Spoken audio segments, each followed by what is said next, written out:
Welcome to sauce eats. இப்போ உங்களுக்கு நான் உங்கள் குட்டி பையன். இன்றைக்கி நம்ம சேனல் பார்க்க போகிற டிஷ் வந்து காஜுவான் பொட்டேட்டோஸ். ஃபஸ்ட்டு ஒரு குக்கர் எடுத்துகிட்டு அதில் தண்ணியை நல்லா நம்ம பொட்டேட்டோஸ் நல்லா அலசிட்டு கொஞ்சம் தண்ணியை சேர்த்துட்டு உப்பை சேர்த்து நல்லா வந்து அதை 4 விசிலுக்கு விட்டுருங்க. இப்போது சாப் பண்ணி இந்த ஆனியன்ஸ், சாப் பண்ணி வச்சுருந்த கொரியாண்டர் லீவ்ஸ், இப்போ லெமன் எடுத்துக்கலாம், pepper powder, mixed herbs, red chilli, garlic powder, tomato sauce, chilli powder, அப்புறம் மயனைஸ், இதெல்லாத்தையும் எடுத்துகிட்டு ஒரு பாத்திரத்தை எடுத்துகிட்டு கொஞ்சோண்டு பாலை சேர்த்து அதில் ரொம்ப சூட் பண்ணாமல் கொஞ்சம் சூட் பண்ணி வச்சுக்கோங்க. அது ஒரு சைடில் எடுத்து வச்சுட்டு இப்போ நம்ம என்ன பண்ண போகிறோன்னா நல்லா மயனைஸை ஃபுல்லாக சேர்த்துக்கோங்க.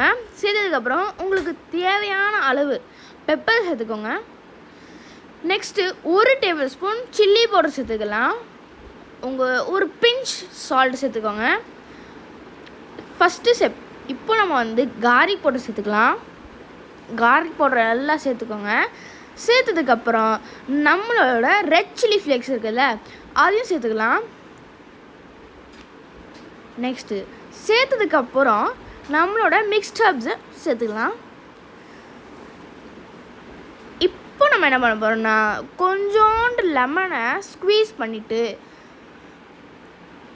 நம்மளோட டொமேட்டோ கெச்சப்பையும் சேர்த்துப்போம். சேர்த்ததுக்கப்புறம் நல்லா எல்லாமே கம்பைன் ஆகிற வரைக்கும் நல்லா மிக்ஸ் பண்ணிக்கோங்க. நம்மளோட பால் இருக்குல்ல, அதையும் கொஞ்சம் சேர்த்துட்டு நல்லா மிக்ஸ் பண்ணிக்கோங்க.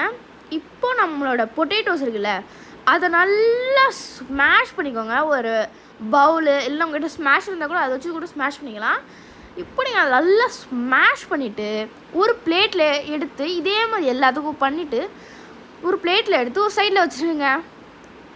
வச்சதுக்கப்புறம் கொஞ்சோண்டு கார்ன்ஃப்ளவர் அப்புறம் மைதா மாவு எடுத்துக்கோங்க. இப்போ 2 டேபிள் ஸ்பூன் மைதா மாவு சேர்த்துட்டு 2 டேபிள் ஸ்பூன் கார்ன்ஃப்ளவரையும் சேர்த்துக்கலாம். இது எல்லாத்தையும் சேர்த்ததுக்கப்புறம் நம்ம வந்து கொஞ்சோண்டு தண்ணியை சேர்த்து அதெல்லாம் வந்து பீட் பண்ணிக்கலாம். அது வந்து ஒரு நல்லா திக்கான கன்சிஸ்டன்சி வந்ததுக்கப்புறம் அதை வந்து நம்மளோட பொட்டேட்டோஸ் இருக்குல்ல, அது வந்து நல்லா வந்து மிக்சர் வரைக்கும் இப்போ ஒரு கடாயை எடுத்துகிட்டு அதில் கொஞ்சோண்டு எண்ணெய் சேர்த்துக்கோங்க. இப்போ நம்மளோட ஸ்மாஷ் பண்ணி வச்சுருந்த பொட்டேட்டோவில் வந்து அதெல்லாம் அதில் வந்து வச்சுட்டு விரட்டிட்டு நம்மளோட ஆயிலில் வந்து ஷாலோ ஃப்ரை பண்ணுங்கள். ரொம்ப நல்லா கிறிஸ்பியாக வரைக்கும் அந்த ஸ்கின்னை.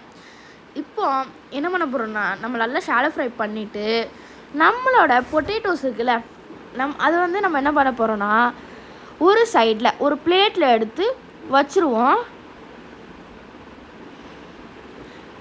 வச்சதுக்கப்புறம் உங்களோட எல்லா பொட்டேட்டோஸ் இந்த மாதிரி பண்ணிடுங்க. இப்போ நம்மளோட சாஸ் இருக்குல்ல, அது எல்லாத்தையும் நல்லா சேர்த்துக்கோங்க. இப்போ ஆனியனை கொஞ்சம், கொரியாண்டர் லீஃப் கொஞ்சம் சேர்த்துட்டு அப்படியே எடுத்துட்டு உங்கள் ஃபேமிலிக்கிட்ட போய் கொடுங்க. கொடுத்ததுக்கப்புறம் அவங்கக்கிட்ட வந்து டேஸ்ட் ரியாக்ஷன் பார்த்துட்டு எங்களுக்கு கமெண்ட் பண்ணிவிட்டு சப்ஸ்கிரைப் பண்ணிடுங்க. Thank you very much guys. நீங்கள் தான் எங்களோட சப்போர்ட்டர்ஸ். Bye bye.